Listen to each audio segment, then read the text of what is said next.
Hey guys, tonight we venture into the heart of the North American wilderness, where towering pines cast shadows like cathedral pillars and the air bites sharp enough to freeze spit before it hits the ground.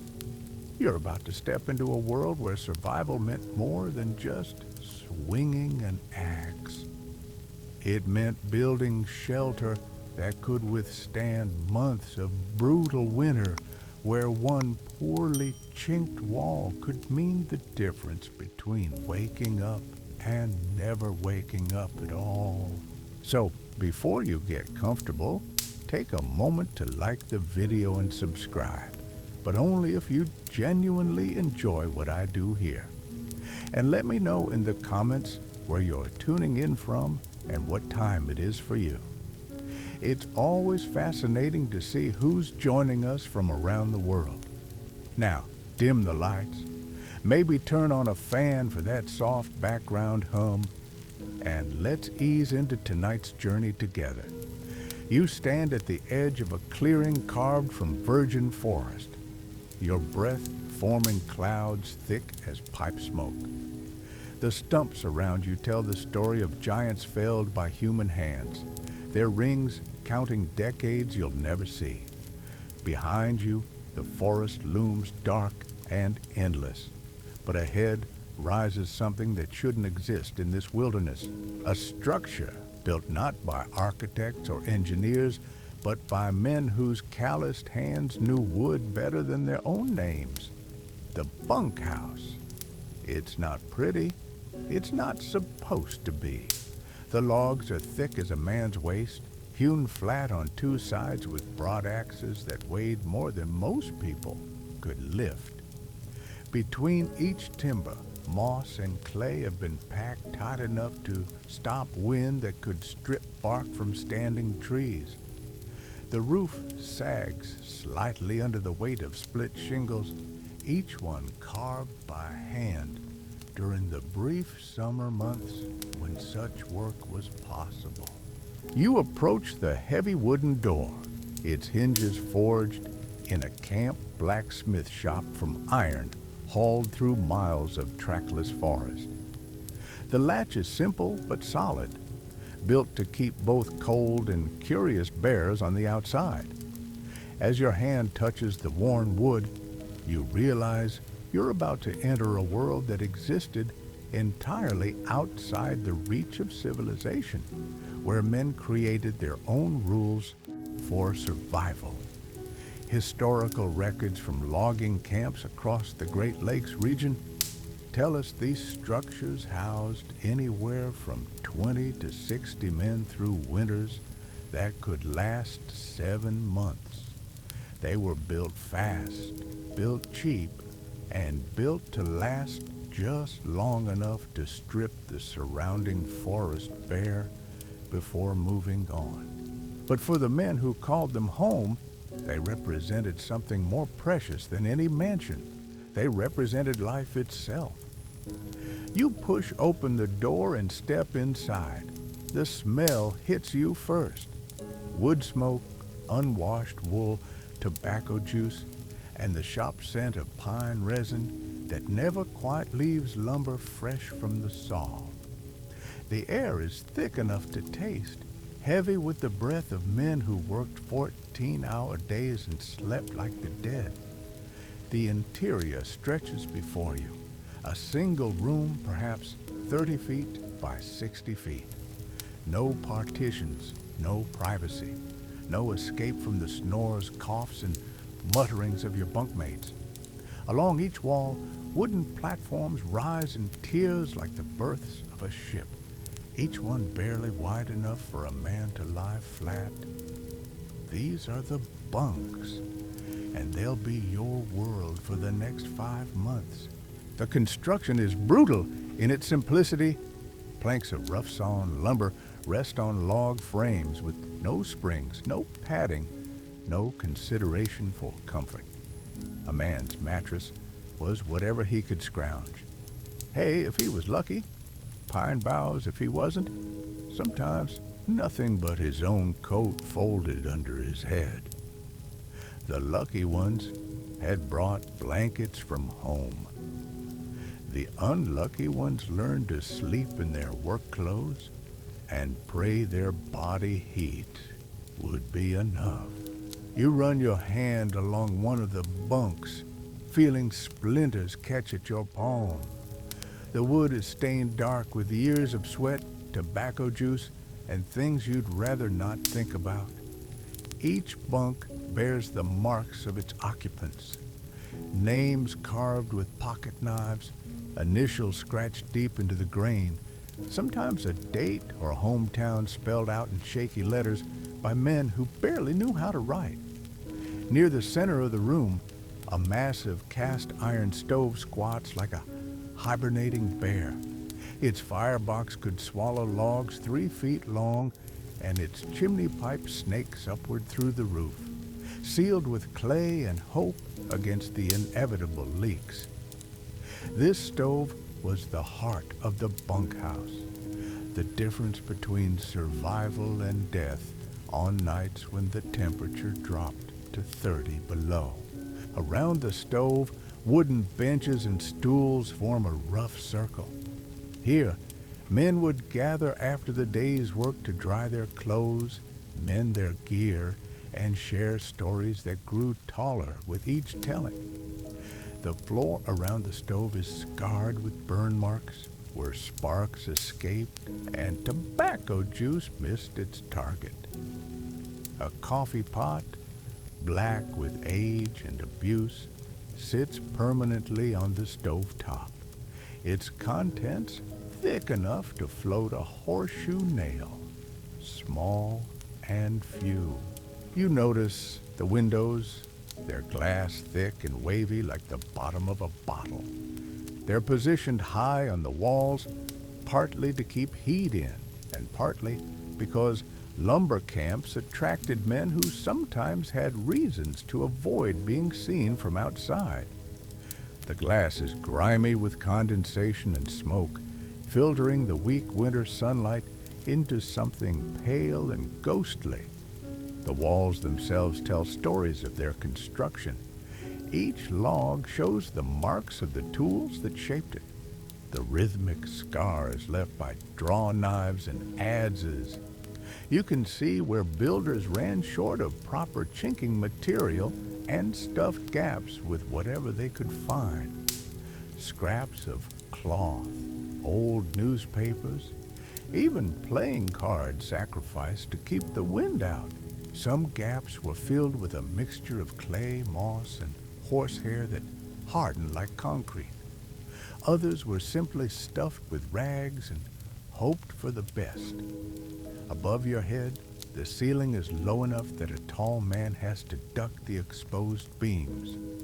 These timbers are smoke-blackened and sag slightly under the weight of the roof and the snow that will soon pile 3 feet deep above them. Between the beams, rough planking keeps most of the weather out. Those stains on the wood tell of places where winter storms found their way through. One curious detail catches your eye near the door. A series of pegs hammered into a wall beam, each one worn smooth by countless hands. This was where men hung their few possessions: a spare shirt, if they had one, a tobacco pouch, maybe a letter from home, read so many times the paper was soft as cloth. The pegs are spaced close together, a reminder that privacy was a luxury these men couldn't afford. You move deeper into the bunkhouse, your footsteps echoing on the plank floor. The boards are thick but rough, hewn from whatever trees were closest to the building site. They're worn smooth in paths between the bunks and around the stove, polished by the boots of hundreds of men over the years. In the corners, where foot traffic was light, you can still see the marks of the pit saw that shaped them. The smell grows stronger as you approach the back of the room. Here, In the farthest corner from the door stands a structure that makes you wrinkle your nose. A wooden platform with a hole cut in the center, surrounded by rough planks for privacy. This was the winter toilet, necessary when the outdoor facilities were buried under 10 feet of snow and the temperature made a trip outside a matter of life and death. Near this less savory corner, you notice something else, a wooden trough, stained dark with use, and above it, a shelf holding tin basins and a cracked mirror. This was the washing station, though the term was generous. Water had to be hauled from the nearest stream or melted from snow, heated on the stove, and shared among dozens of men. Personal hygiene was a luxury most couldn't afford during the long winter months. You turn back toward the center of the room and notice details that speak to the ingenuity of men making do with nothing. Shelves carved into the log walls hold bottles of patent medicine, tins of tobacco, and the occasional book worn soft from passing between hands that rarely held anything gentler than an axe handle. A wooden box nailed to one wall serves as a makeshift post office, holding letters that might not see the outside world until the spring thaw opened the roads. The light is fading outside, and you realize how these men must have spent their evenings. No electricity, no gas lamps, just the flicker of kerosene lanterns and the glow from the stove. Reading was difficult, writing nearly impossible. Most evenings were spent in talk, in games of cards played for matchsticks or tobacco, in the maintenance of tools that meant the difference between earning wages and going hungry. You settle onto one of the wooden benches near the stove, feeling its heat warm your face while your back stays cold in the draft. This was the reality of bunkhouse life. No corner was truly warm, no space truly private, no moment truly quiet. Men lived pressed together like sardines in a tin, their lives intertwined by necessity and proximity. The sound of wind picking up outside reminds you that this structure, crude as it appears, was all that stood between its occupants and a wilderness that could kill without malice or mercy. Every log, every chink, every nail represented hours of labor by men who understood that their survival depended on their ability to create shelter from the materials the forest provided. As darkness settles over the clearing, you begin to understand the true achievement these bunkhouses represented. They weren't just buildings. They were lifelines, thrown across the gap between civilization and chaos, between the known and the unknown. In them, men found not comfort, but something more precious. They found the possibility of seeing another spring. The first flickers of lamplight begin to dance across the walls as someone lights a kerosene lantern.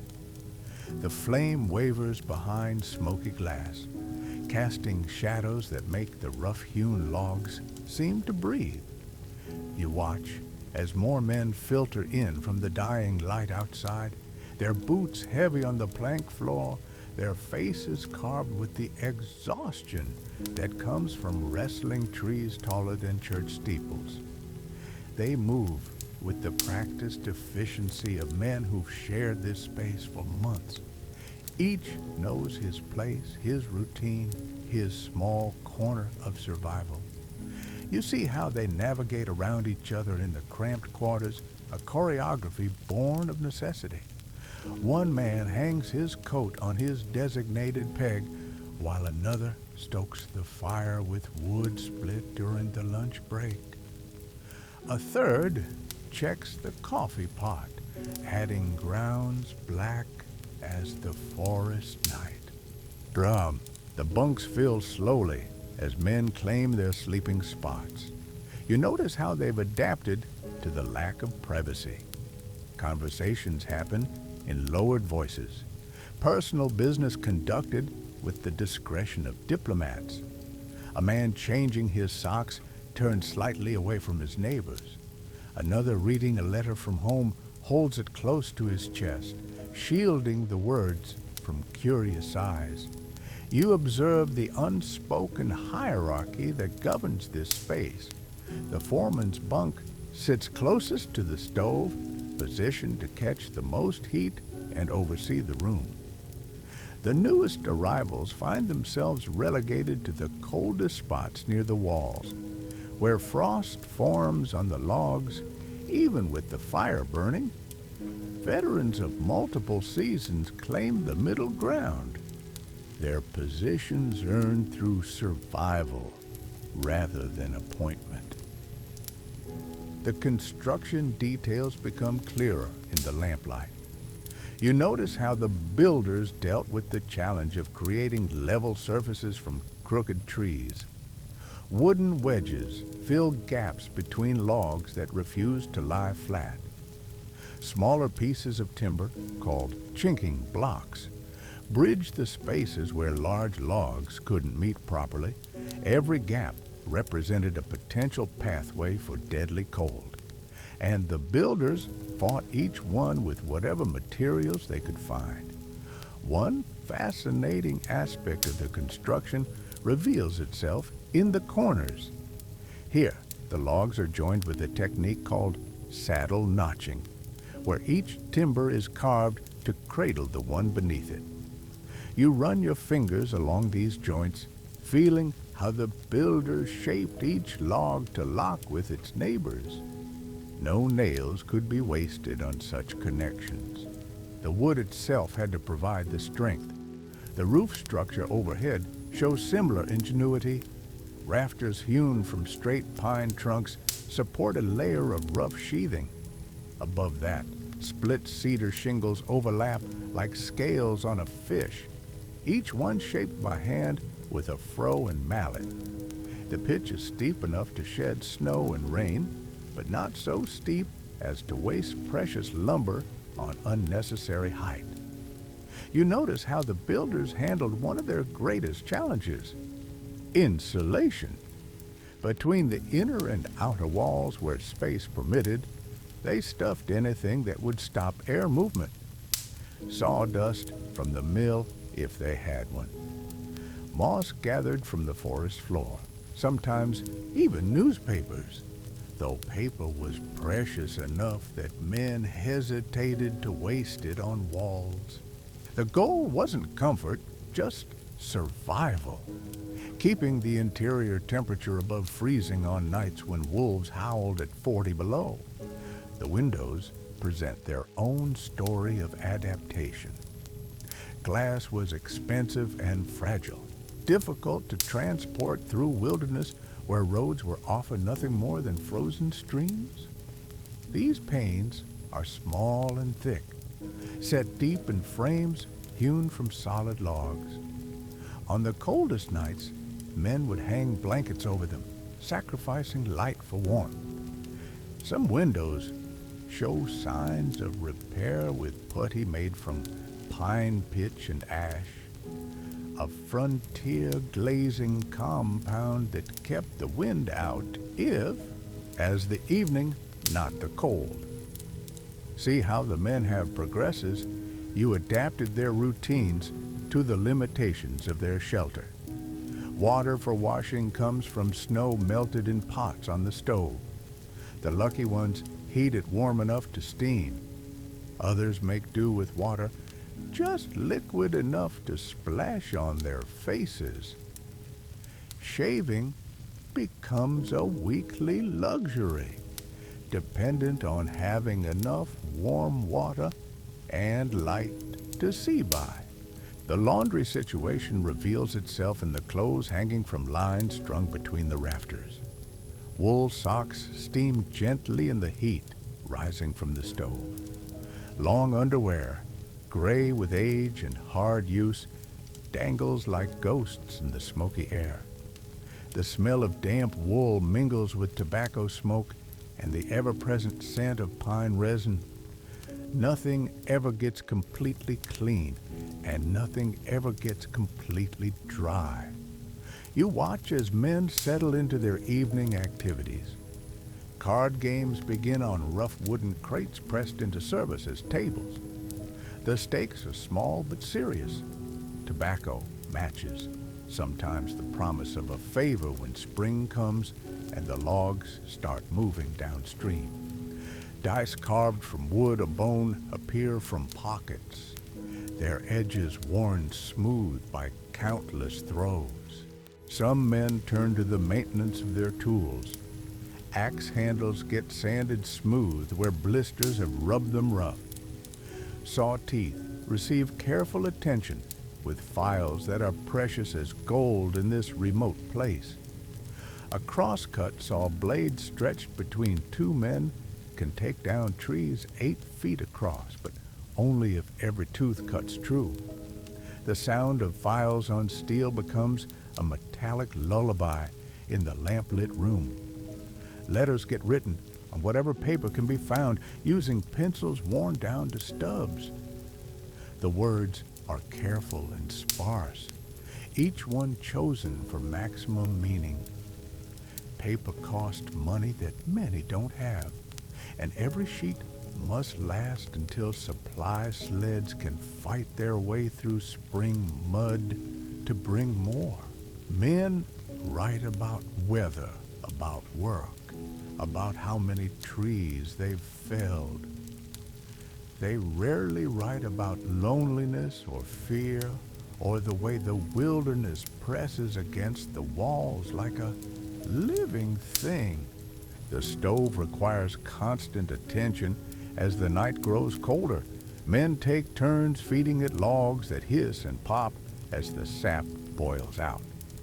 The firebox glows like a forge, but its heat extends only a few feet before the cold reclaims the room. You see how they've learned to position themselves for maximum warmth, turning like rotisserie chickens to heat all sides of their bodies. Sleep preparation begins early, driven by the knowledge that dawn comes with the foreman's boot-kicking bunks and the day's work waits for no one. Men spread their few possessions on their sleeping platforms, checking for loose boards that might dump them onto the floor in the middle of the night. Blankets get shaken out, more from habit than hope of improving their condition. The architecture of sleep in the bunkhouse follows its own harsh logic. Men learn to sleep on their sides to fit on narrow bunks. They learn to sleep through snores that could wake bears and coughs that spoke of lungs slowly filling with sawdust. They learn to sleep with one ear open for the sound of fire getting loose from the stove or ice cracking on the roof with the weight of too much snow. As the lanterns burn lower, casting longer shadows between the bunks, you begin to understand the deeper purpose of these crude structures. They weren't just shelter from the weather. They were incubators of a peculiar kind of civilization, places where men from different backgrounds learned to live together in conditions that would break weaker spirits. Irish immigrants shared space with French Canadians, Scandinavian farm boys, and Yankees fleeing debt or disappointment.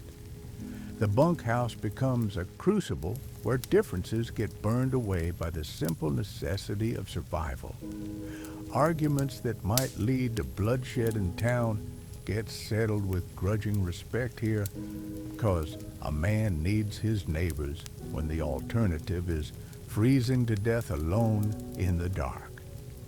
You see it in the way they share tobacco without being asked, in the way they make room by the fire for someone shivering in wet clothes. The sounds of the bunkhouse at night tell their own story of men adapting to wilderness life. The building itself creaks and settles like a ship at sea, its green lumber still shrinking as the sap freezes and expands with each temperature swing. You hear the whisper of wind finding gaps in the chinking, the occasional pop of a knot in the stove wood, the rustle of straw mattresses as men shift in their sleep. But it's the human sounds that define this space. Snores echo off the log walls in a symphony of exhaustion. Some men sleep silent as death, worn down by days that began before sunrise and ended after dark. Others mutter in their sleep, carrying on conversations with wives and children hundreds of miles away.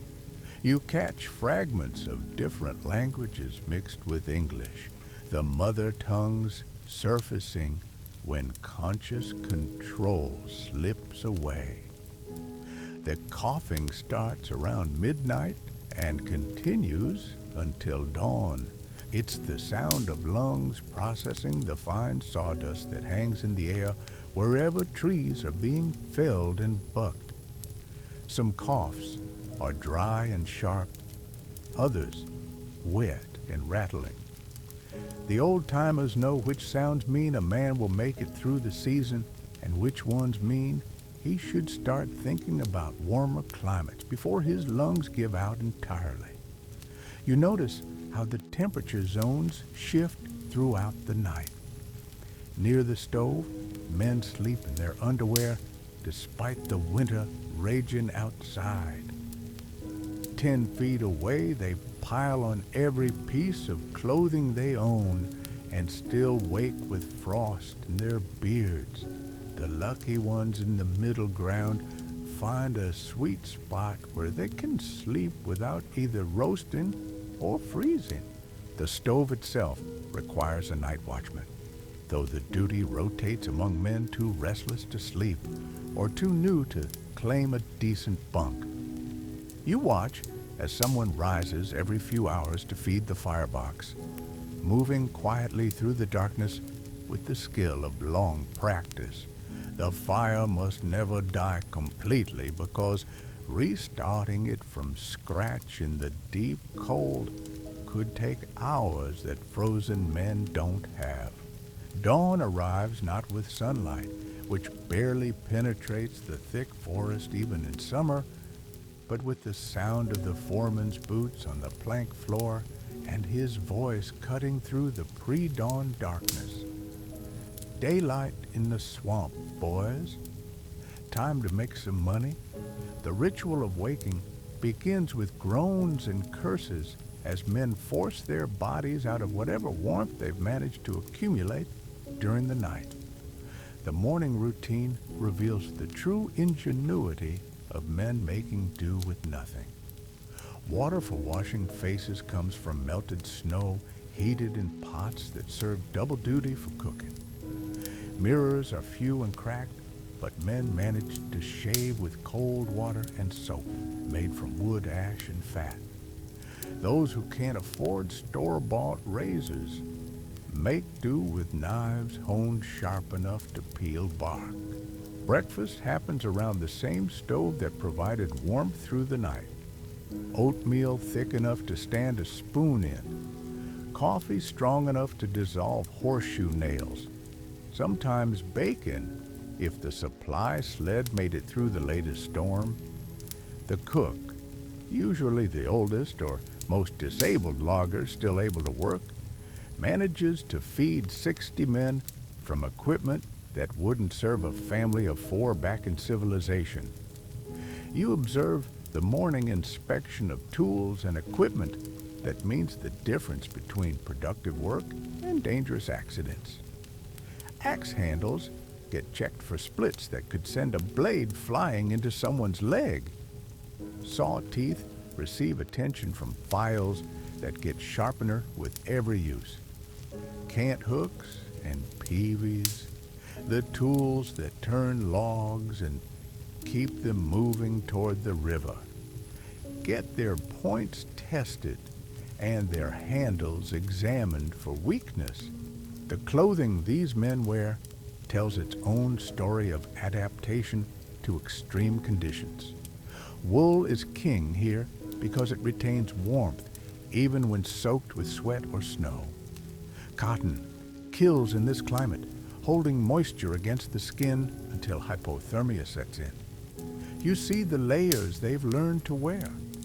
Long underwear that might not come off for weeks. Wool shirts that started the season one color and have faded to something unidentifiable. Heavy wool pants reinforced with canvas at the knees and seat. Their boots represent the most crucial piece of equipment after their axes. Leather soles studded with steel caulks for gripping logs, uppers oiled with neat's foot oil or bear grease to shed water, and laces that get checked daily because a broken lace in the wrong place at the wrong time could mean a crushed foot under a rolling log. Some men sleep in their boots rather than risk having them freeze solid overnight. The hierarchy of the logging camp becomes clear in the morning assignments. The best fallers, men who can drop a tree within inches of where they call it, work in pairs with cross-cut saws longer than they are tall. Buckers follow behind, cutting the fallen giants into logs that teams of horses can drag to the river. Swampers clear the brush and small trees that would tangle the skidding operation. You notice the careful attention paid to weather signs that city dwellers would ignore. Men study the sky for the kind of clouds that bring the heavy, wet snow that makes tree felling dangerous. They watch the wind direction because a sudden shift can turn a perfectly planned tree fall into a disaster that crushes everything in its path. They read the forest itself for signs of weakness, rot, or widowmakers that could kill without warning. The technology of the logging camp is simple, but deadly effective. Cross-cut saws with teeth like shark's fangs that can bite through timber 8 feet across. Double-bit axes balanced to perfection, each man preferring his own weight and handle length. Cant hooks and peavies that multiply human strength enough to move logs weighing tons. Sledges and go-devils that can haul impossible loads over snow and ice. But it's the human technology that matters most. The knowledge passed from old-timer to greenhorn about which trees will split when they fall, which ones will kick back and kill you, which ones are so rotten inside that they'll crumble like punk wood despite their healthy appearance. This wisdom can't be learned from books or schools. It comes only from years of working with wood and watching men who didn't learn fast enough get carried out of the forest on improvised stretchers. The economics of the logging camp drive every decision about construction and operation. Bunkhouses are built cheap because the forest around them will be cut clean in 2 or 3 seasons. And then the whole operation moves deeper into the wilderness. Every board, every nail, every piece of hardware has to justify its cost in board feet of lumber that will eventually float down the river to the sawmills. Yet, within these economic constraints, the bunkhouse builders showed remarkable skill in creating structures that could keep men alive through weather that would challenge modern heating systems. They understood thermodynamics without knowing the scientific terms. Heat rises, cold sinks, and moving air steals warmth faster than still air. They built accordingly, creating spaces that trapped warm air where men needed it most. The social dynamics of bunkhouse life created their own unwritten rules. Personal space was measured in inches, not feet. Privacy existed only in a man's ability to keep his thoughts to himself. Cleanliness was a luxury that few could afford and fewer could maintain.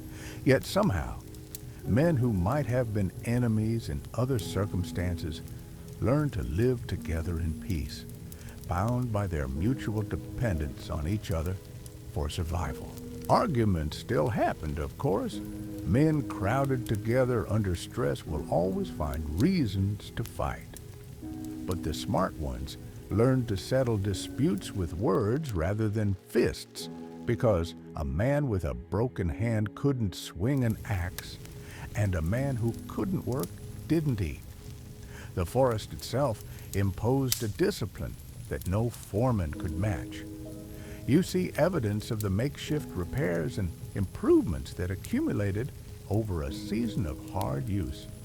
Bunks reinforced with extra boards where heavy sleepers had stressed the original construction. Chinking renewed with fresh moss and clay where the original had fallen out. Shelves and hooks added wherever men found space for their few possessions. The evidence of constant adaptation reveals itself in every corner of the bunkhouse. Wooden boxes salvaged from supply deliveries become seats, tables, and storage for the few personal items these men possess. Tin cans that once held beans or peaches find new life as spittoons, though accuracy in the dim lamplight leaves the floor permanently stained. Even newspapers, precious as gold in these remote camps, get pressed into service as wall covering where the chinking has failed, their printed words disappearing under layers of pine pitch and desperation. You notice the ingenious solutions born from absolute necessity.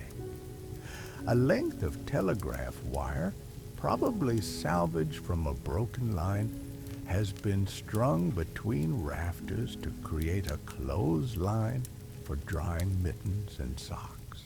Empty flour sacks, sewn together with whatever thread could be found, serve as curtains for the few men wealthy enough to afford a semblance of privacy around their bunks. Even broken axe handles find new purpose as coat hooks, table legs, or supports for sagging shelves. The ventilation system, if it can be called that, represents another triumph of practical engineering over formal training. Small gaps left deliberately between roof boards allow the worst of the smoke and moisture to escape while keeping most of the weather out. Near the stove, a simple wooden damper controls the draft, though operating it requires the wisdom of experience.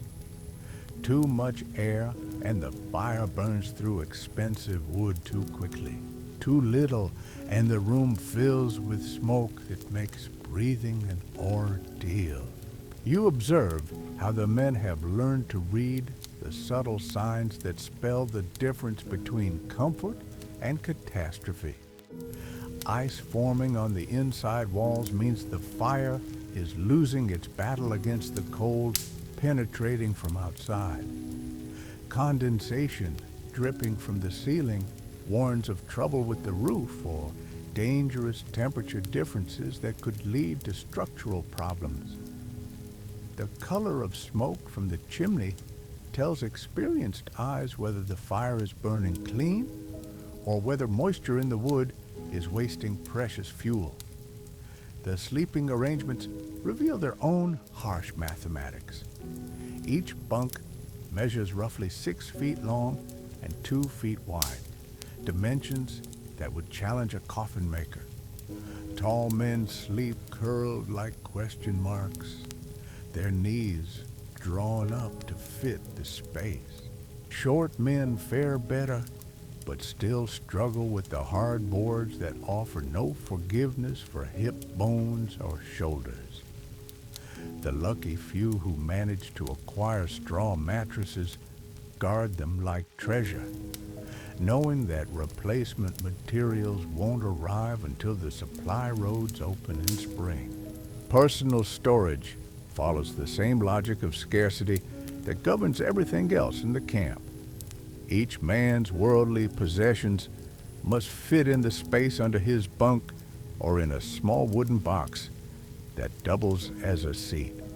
You see the careful organization this forces. Work clothes folded with military precision, a spare shirt, if one exists, wrapped in oilcloth to keep it dry.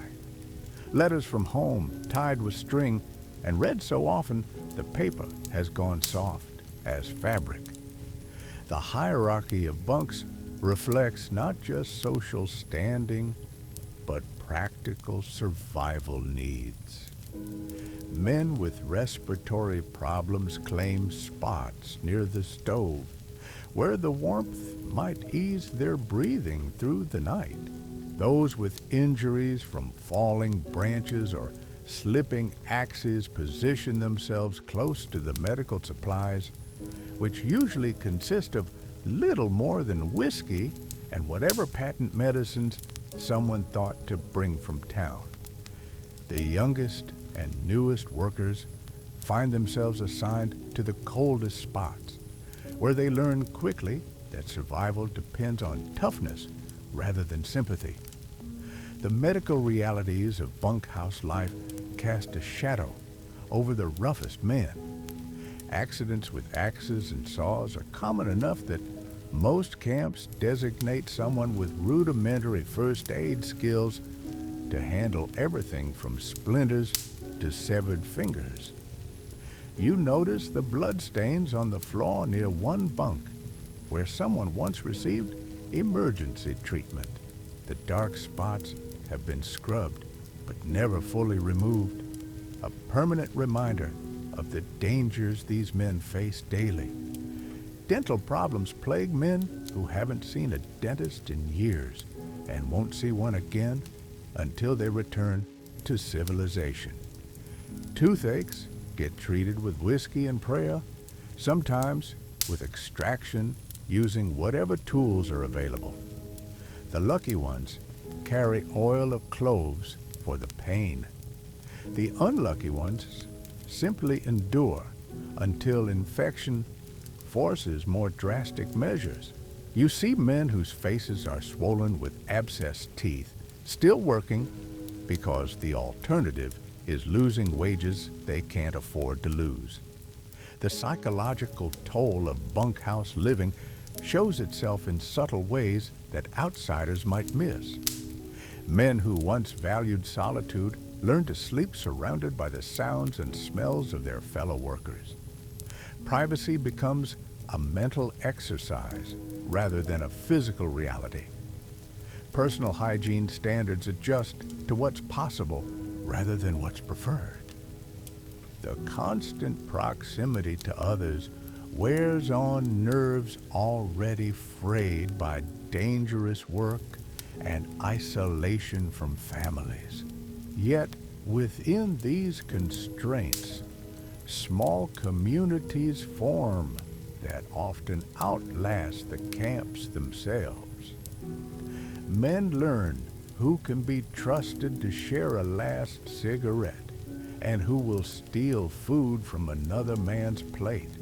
They discover which storytellers can make the long winter evenings pass more quickly and which musicians can coax music from instruments battered by hard use and harsh weather. These bonds, forged in discomfort and tested by hardship, often prove stronger than those formed in easier circumstances. The cooking facilities represent perhaps the greatest challenge to maintaining health and morale in the camps.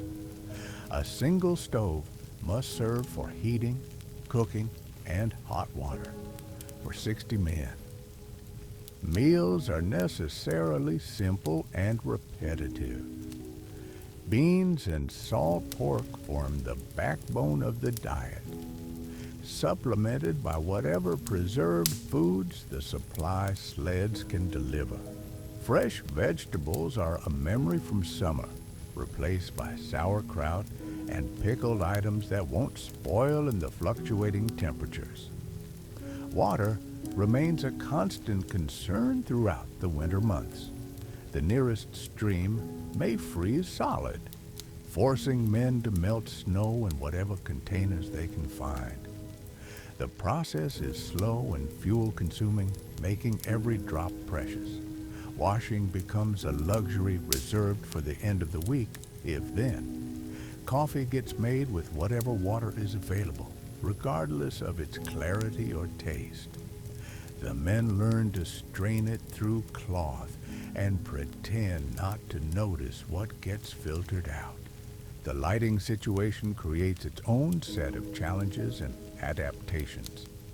Kerosene lanterns provide the primary illumination, but fuel is expensive and must be used sparingly. Candles, when available, are reserved for essential tasks like medical treatment or letter writing. Most evenings pass in the dim glow of the fire, with men gathering close to the stove for whatever light it provides. Reading becomes a communal activity, with one man reading aloud while others listen and mend their gear. The construction techniques used in these bunkhouses reflect generations of accumulated wisdom about building in harsh climates with limited resources. Foundation work involves clearing the ground and laying large stones or log sills to keep the structure off the frozen earth. This prevents moisture from wicking up into the floor and provides some insulation from ground frost that can penetrate several feet deep. The log selection process required knowledge that separated experienced builders from amateurs who might doom their inhabitants to a winter of misery. Straight, sound logs were preferred, but perfection was a luxury few camps could afford. Builders learned to work with twisted timber, using wedges and blocking to create reasonably level courses. Green logs were avoided when possible because their shrinkage could open gaps that would let in deadly drafts. Chinking represented the most critical skill in bunkhouse construction, yet it was often left to whoever was available rather than the most qualified. The mixture of clay, moss, and fibrous material had to be packed tight enough to stop air movement, but flexible enough to accommodate the seasonal expansion and contraction of green lumber. Too much clay and the chinking would crack and fall out. Too little and it wouldn't bind properly. The best chinkers developed their own secret recipes, jealously guarded and passed down to trusted apprentices. The roof construction followed principles that had served northern builders for generations. Steep pitches shed snow and rain effectively, but required more lumber and labor. Shallow pitches saved materials but created problems with ice dams and water infiltration. Most bunkhouse builders compromised with moderate pitches that balanced material efficiency with weather protection. Shingles were split by hand from cedar logs, each one shaped with tools that required skill and patience to master. Window placement involved careful calculation of competing needs. Light was essential for the men's mental health and practical work, but glass was expensive and fragile. Large windows let in more light, but also more cold. Small windows conserved heat, but left the interior gloomy even during the brief daylight hours of winter. Most builders settled on a few small windows positioned to provide maximum light, where men gathered for meals and evening activities. Have test. The lamplight fades to embers now, and the sounds of the forest press closer against these log walls. You've walked through a world where survival was measured not in comfort, but in the simple act of waking each morning with all your fingers still able to grip an axe handle. These bunkhouses, crude as they were, represent something remarkable. The ingenuity of ordinary men who looked at an endless wilderness and said, "We'll make this work." Every chink stuffed with moss, every board laid true, every night the fire was kept burning was a small victory against a forest that asked no quarter and gave none. Tomorrow, these men would rise before dawn, sharpen their saws, and fell trees that had been growing since before their grandfathers were born. But tonight, they sleep warm enough to dream of home. And perhaps that's the real achievement of these rough shelters. Not that they kept men alive, though they did, but that they kept hope alive through the longest winters until spring returned and the rivers ran free again.